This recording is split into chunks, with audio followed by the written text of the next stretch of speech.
What's up, everybody? I'm back with part 5 of my Jerome Buting Illusion of Justice book review. This book is brilliant.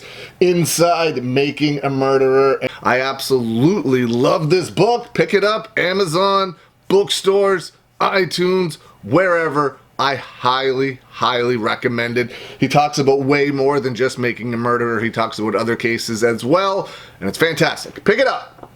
Also, it's been a minute since I've it's been like a week or more since I've been able to do the next part of this series. I've been editing a bunch of wrestling shows that I filmed recently, but I'm glad to be back doing part 5 of the book review, so let's jump right in. Jerry Buting starts out with a quote from U.S. Supreme Court Justice Byron White from 1991.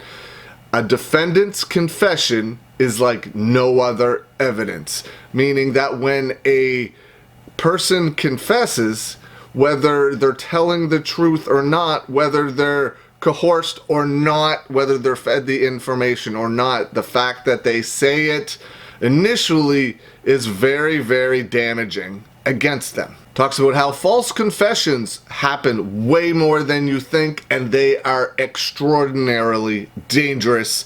So many people falsely confess just because they're scared or they're intimidated or they're lied to, saying if they tell the truth, then they will be able to go home and nothing will happen to them.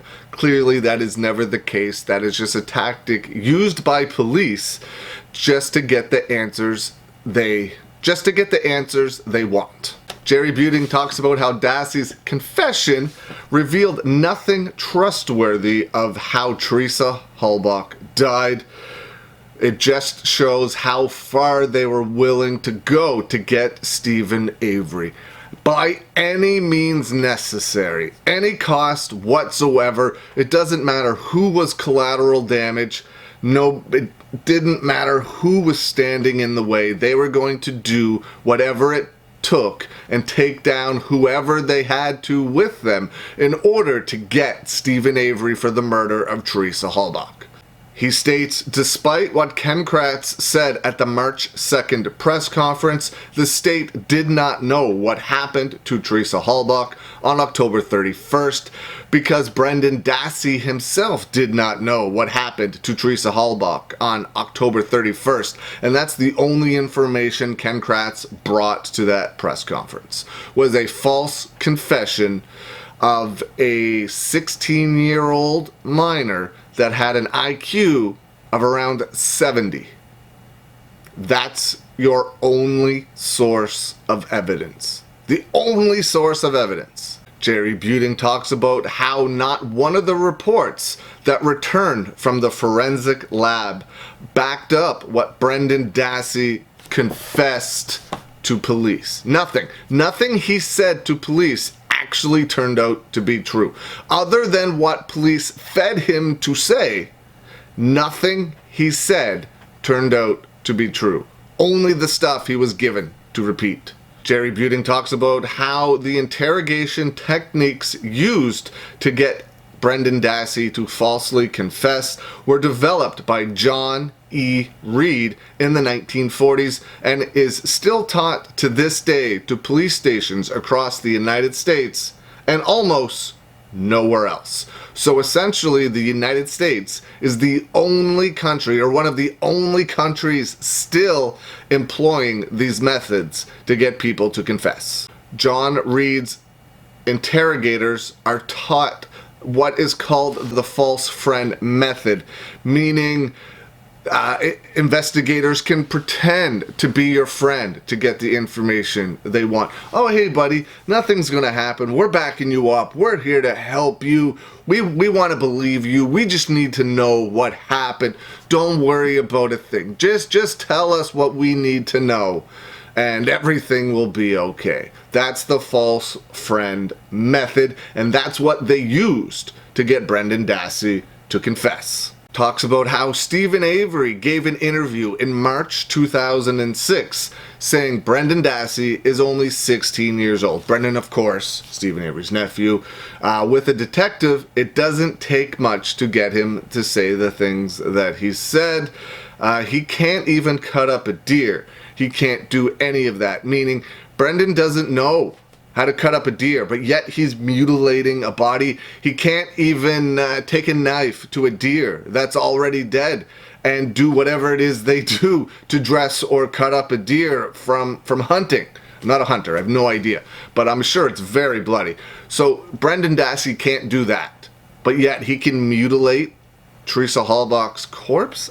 I don't... It's ridiculous. Like, it's absolutely ridiculous.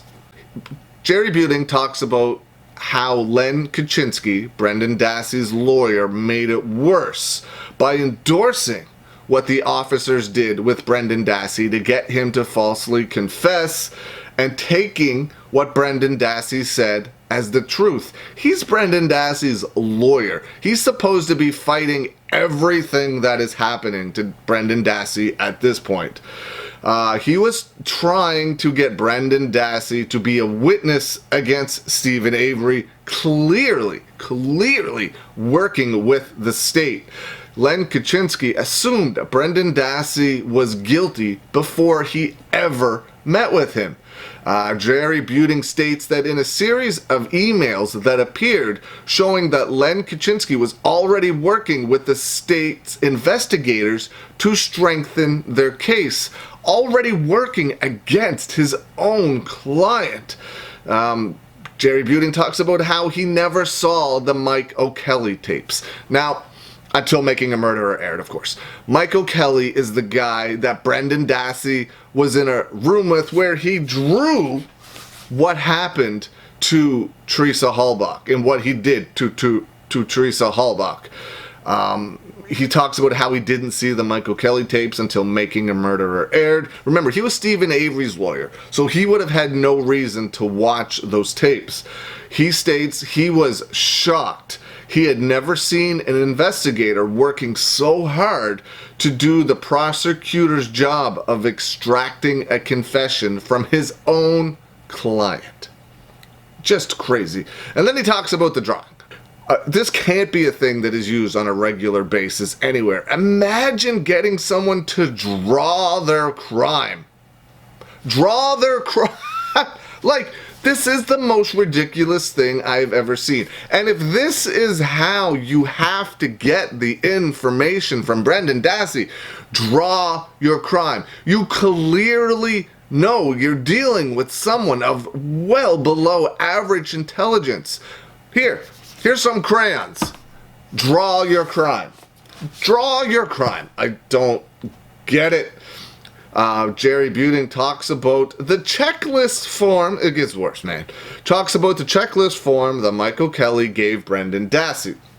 It had two options on it. Now, you're giving someone you think murdered somebody, raped somebody, mutilated a corpse, a checklist form of I'm sorry for what I did, or I'm not sorry for what I did. How about a third option of I didn't do it? But you're getting someone to draw their crime and giving them a checklist of saying, I'm sorry, I'm not sorry. Do you like me? Check yes or no. What is this? Grade school? Elementary school? Junior high? This is insane. If those are the methods you are using to get someone to confess, you know that they are well below a normal level of intelligence, and that you're pushing them to get them to do something that they don't want to do because they had nothing to do with it. They had no knowledge of what actually happened, and you're like, how about you draw Teresa lying on the bed? How about you draw a picture of you raping Teresa? Like, this is so stupid. Like, it's infuriating that these techniques were used. I will never get over draw your crime. Draw your crime. whatever, man. These guys are terrible. Terrible. But yeah, and how about a third option? I didn't do it. Check yes or no. I didn't do it. Horrible. Jerry Buting talks about it on May 13th in Brendan Dassey's session with investigators. Brendan Dassey gave a new version of the events that changed the time and method of the killing. In his updated version, he did not mention the RAV4, and when the investigators asked why, he stated he did not see it that day. Clearly, that is not what the investigators wanted to hear, so they went back to work using their false friend method. It talks about how on June 29th, 2006, Brendan Dassey wrote the judge saying that I would have wrote you earlier, but I didn't have a pencil. He talks about how Brendan Dassey wrote that I just wanted to tell you what I told the investigators was not true. Of course, the judge didn't believe him because Brendan Dassey still sits in jail to this day for something he did not do. This confession, I've watched so many documentaries, I've read so many stories, so much, and this false confession is probably the worst I've ever seen. If it's not, it's like 1A. Off the top of my head, I cannot think of a worse one. It's terrible. It's brutal. These people should absolutely be ashamed. Ashamed, all of them. Weirgart, Fassbender, O'Kelly, Kaczynski, Ken Kratz should all be so ashamed for what they did to a 16-year-old with a well below average IQ. That's where I'm going to end part 5 of my Illusion of Justice book review. Pick it up.